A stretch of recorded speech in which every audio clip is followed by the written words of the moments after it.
How far would you go to find a missing family member? Is there anything you wouldn't do, or anywhere you wouldn't go in order to recover a loved one? For many of us, the answer will be a resounding no. We'd do anything for the people close to us. And that's exactly how Sarah Turney felt regarding the disappearance of her older sister, Alyssa, in the year 2001. Over the years, Sarah tried almost every means at her disposal in her quest for answers. She started Facebook and Instagram accounts dedicated to spreading awareness of Alyssa's absence. She started a blog called Justice for Alyssa, which kept track of the ongoing investigations. She reached out to multiple media outlets, both regional and national, actually managing to bag an appearance on Dateline NBC. She started her own podcast, appeared as a guest on other people's, and even attended CrimeCon, the weekend-long event for true crime fans as well as those desperate for leads. She left no stone unturned in her search for justice, but unfortunately, she had no luck in the search for her missing sister. Then, in Sarah's desperation, she turned to TikTok. Sarah later said that she started a TikTok account because she wanted to reach a young audience that hadn't heard about Alyssa's case before. She made sure her video posts included as little of her own speculation and theory as possible, making sure to present only the facts to her new audience. However, she did make it clear that one particular line of inquiry had been almost completely neglected. Her father, Michael Turney, who adopted Alyssa after her mother had died, had never been considered a serious suspect.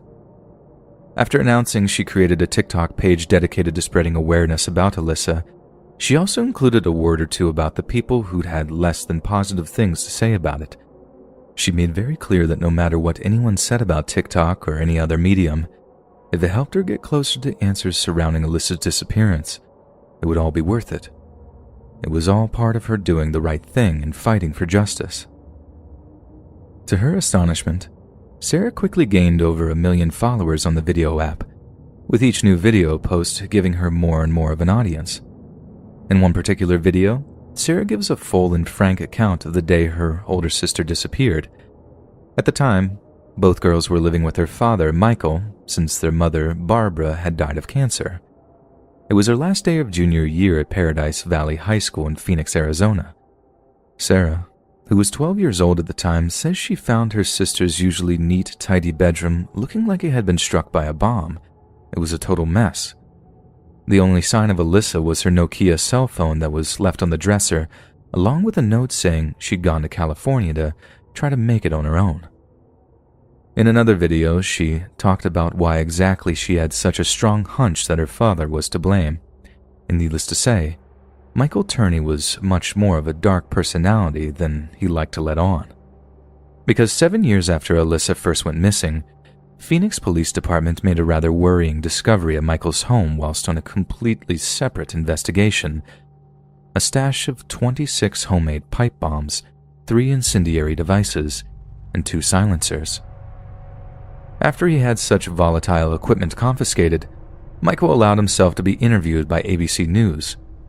During the interview, he told journalists that he had been planning to take his own life in order to bring attention to Alyssa's case, but added that the bombs found in his home had actually been planted there by police officers attempting to frame him for his daughter's disappearance, which he denied having anything to do with.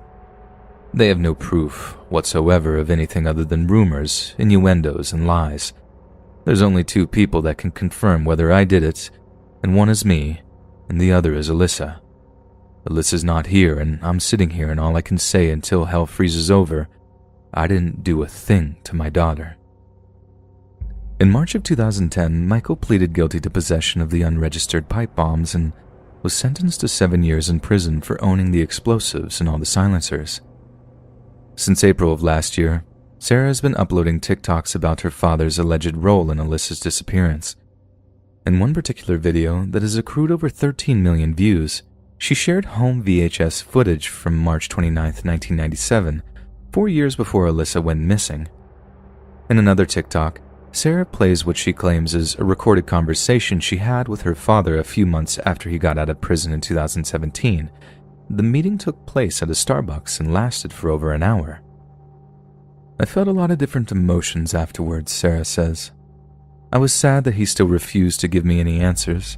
I was hoping that putting those statements on TikTok would prompt the police to finally bring him to a grand jury for questioning.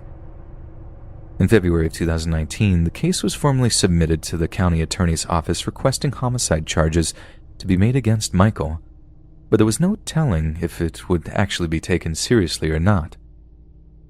It would take another 6 months for the attorney to make a decision. Until then, all anyone could do was wait.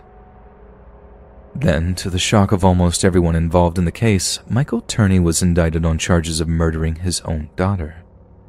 Maricopa County Attorney Alistair Adele did not elaborate on what exact evidence led to Mr. Turney's arrest, but did confirm that the indictment was issued by a grand jury. She also credited Sarah Turney and her TikToks with having helped solve the case. Sarah Turney, your perseverance and commitment to finding justice for your sister Alyssa is a testament to the love of a sister, and because of that love, Alyssa's light has never gone out, and she lives on in the stories and photos you've shared with the community, Adele said. This passion you have demonstrated to her during your journey is something that will keep Alyssa's memory alive forever. Sarah had said she will continue to make TikTok videos about Alyssa's case until her killer is brought to justice, and whether or not that killer is her own father remains to be seen. Every evening after work, she scans all of her social media accounts on TikTok, Facebook, Instagram, YouTube, plus her blog to see whether anyone has come forward with new information or tips. Then she sits down with the thousands of documents she's acquired that relate to Alyssa's case. I read through approximately 3,000 pages of case documents that were released to the public by the police and gone through a few hundred hours of home footage, video, and interviews that I've conducted with Alyssa's friends and family, she says. And no, I won't ever stop. Sarah and Alyssa's story is truly inspirational. A search for justice fueled by the love between two sisters. It's a reminder that those close to us will never stop fighting in our corner, even after we're long gone. But it's also a reminder that sometimes it's that those close to us can also be the ones that hurt us the most. A few months back, I went on a date with a guy who seemed familiar to me, but I couldn't put my finger on where I've seen him before. I assume I might have met him on a night out. It was a last-minute thing, and I told him how I wasn't looking for anything, but it would be nice to hang out. That was a mistake. When I first met him, he seemed like an alright guy, but things quickly turned when we got to a restaurant. He didn't order, but I did, and he started saying about loving my curves and my body. I laughed it off, but I thought he was being a bit too forward. He could have put it nicely or kept that to himself. While having my food, he began telling me about how I was different from other girls because they don't give nice guys like him a chance. Red flags immediately going off, so I came up with a story that I could only be out for a little bit because my parents wanted me to dog sit. He bought it, but then proceeded to stare at my breasts and saying how he wished that he could see me without clothes on, even saying I should send him a picture. I told him I don't do that, and he was making me uncomfortable. He stopped, but then told me how he brought me a gift. He pulled out of his bag a bouquet of roses, which I guess I did think was sweet, and a bag of Tesco prawns. That confused me, and I burst out laughing. I asked why he got them, and he said he knew I liked tempura and prawns.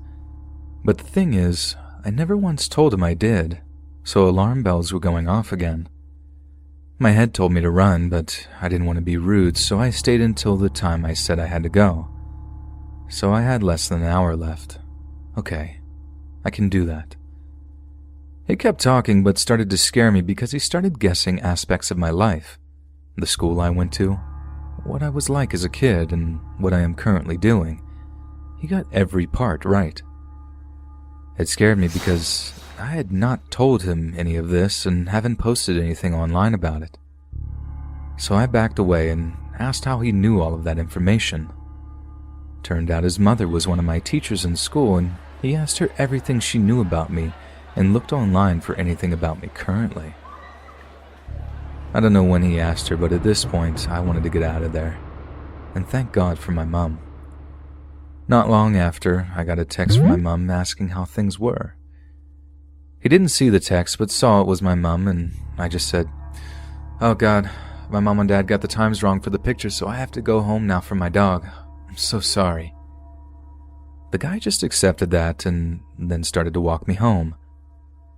I said about only going halfway because I'm not comfortable with people knowing where I stay, but he then started insisting.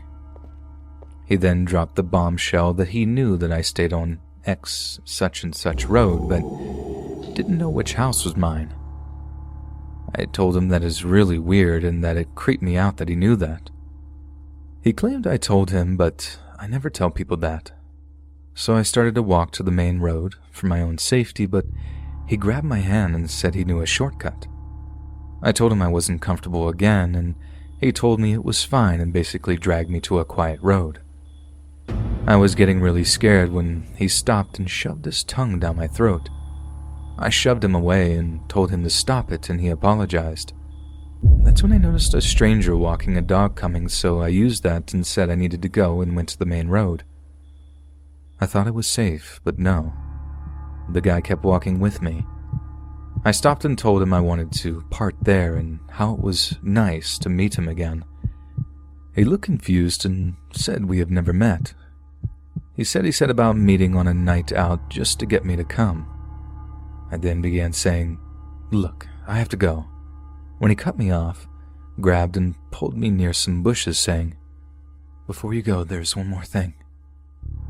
I told him I needed to go and to let go of me, but he ignored it. The guy then pulled me, hurting my wrists, and kissed me again. He saw the bushes and said about having privacy, and I managed to shove him off and tell him no.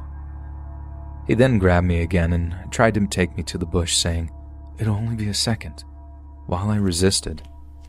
Some dog walkers came by and he stopped and pulled me to kiss me again, this time grabbing my breast.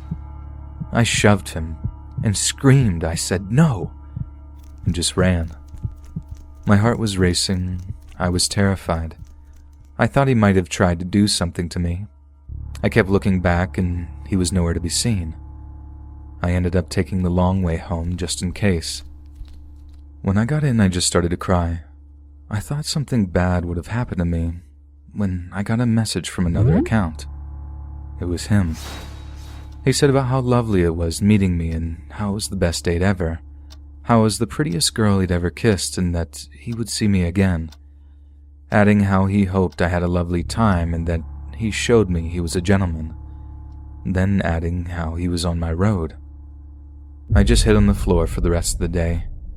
When I looked at his profile, I remembered where I had seen him before. He used to message my old Facebook account years ago with weird messages and creepy edits saying how he loved me. This whole event happened within an hour and a half.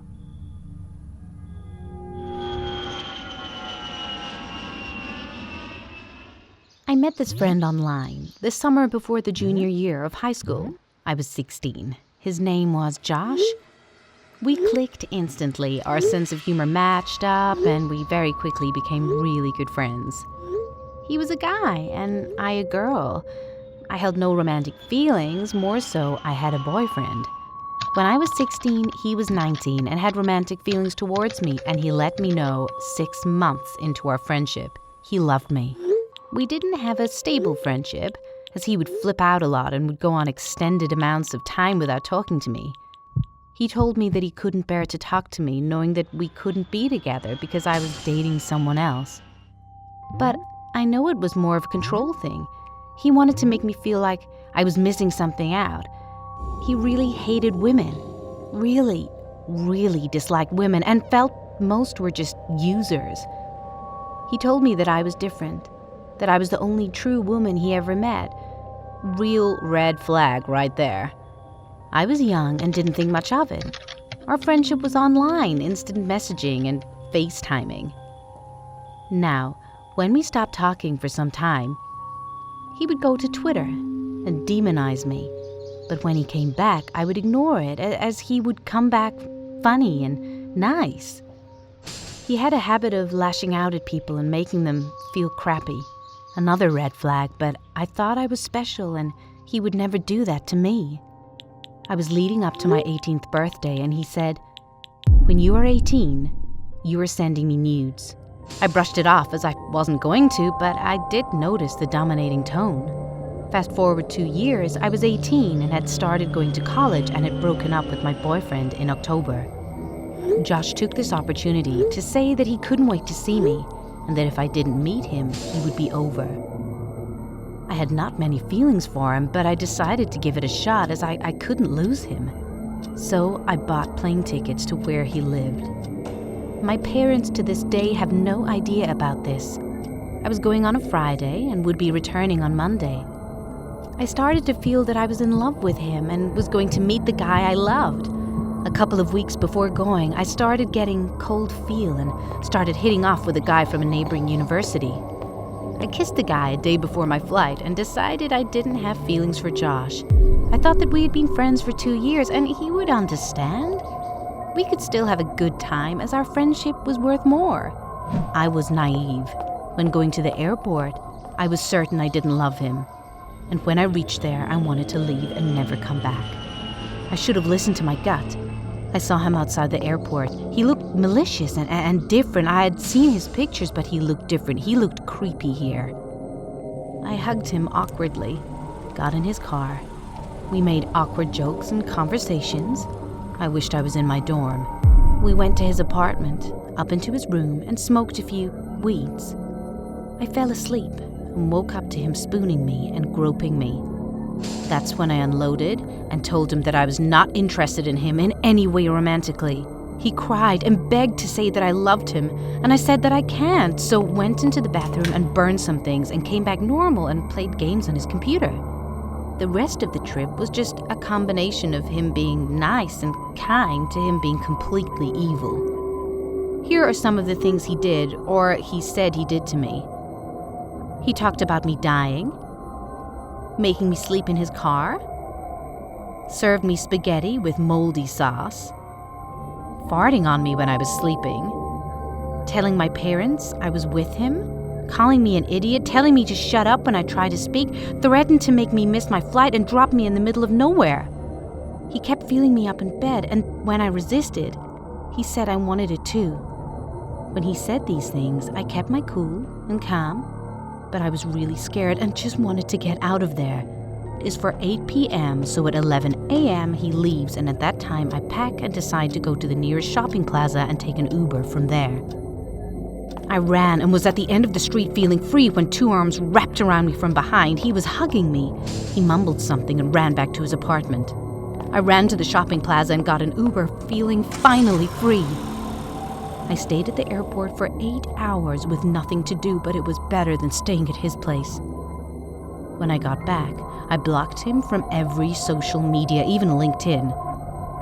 He still tried to contact me for the past 4 months, but luckily I didn't tell him my address. I hope I never meet him again.